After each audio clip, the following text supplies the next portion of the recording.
Well, I mean, yeah, when he's not being an emotional fucking terrorist. Oh. I love the way you see the world, Marie. I remember Sam reading out the first 8 pages of the script when he was writing it, and we immediately felt like this could work in black and white. I can't really tell you I can't give you like a logical answer to this, but it was more like an instinctive thing.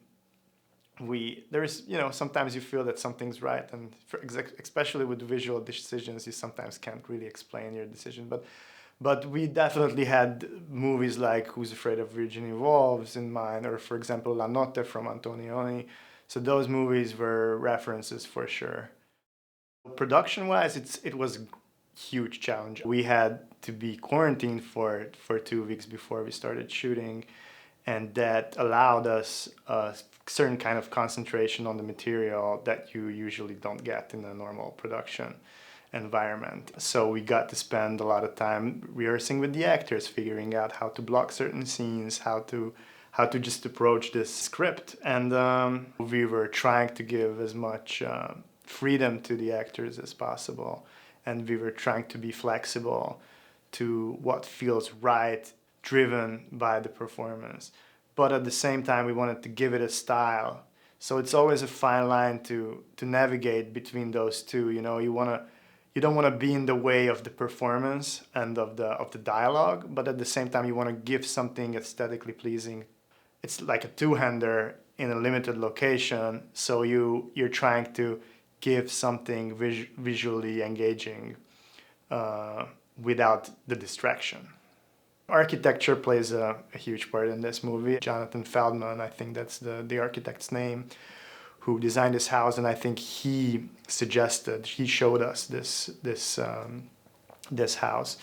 And modern architecture plays a big part in this. As I mentioned, La Notte was one of the references, and this place had something both like modernly cold, but at the same time with the materials in the house, like wood and the special mud technique that resembles to concrete. It has something warm, a certain warmth to it.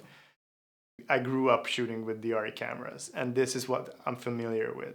And when it comes to choosing a film camera, I think it's two things. It's reliability and also the ergonomics of how you, for example, handle it handheld, how it fits to your shoulder. And I think ARRI cameras have like great ergonomics. It's easy for the camera crew to work with it, and also I love this camera for doing handheld. I operated, and I prefer to operate on most of the projects I'm shooting. Some of it is handheld, but most of it is on dolly. It's very classical. We didn't have any fancy camera equipment or like camera grip equipment. So it's all dolly, sticks, and handheld. We were shooting on this black and white stock, the XX, the Kodak stock, which is amazing, but it's less sensitive than the colored stock and way less sensitive than any digital format nowadays. And we did a comparison between digital black and white, turning color film into black and white, and shooting on black and white stock, and this came out to be the closest to what we wanted to do, so how we wanted it to look. So I chose the Super Speeds because this movie is trying to honor a certain cinematic style that's grounded in the 60s or 70s, and this is a little softer, little older glass, and it gives it a little glow. It's not that crisp as any modern lens would have looked. You know that I'm thankful. You know that I made a mistake, so why turn it into something more? Because about how you see this relationship.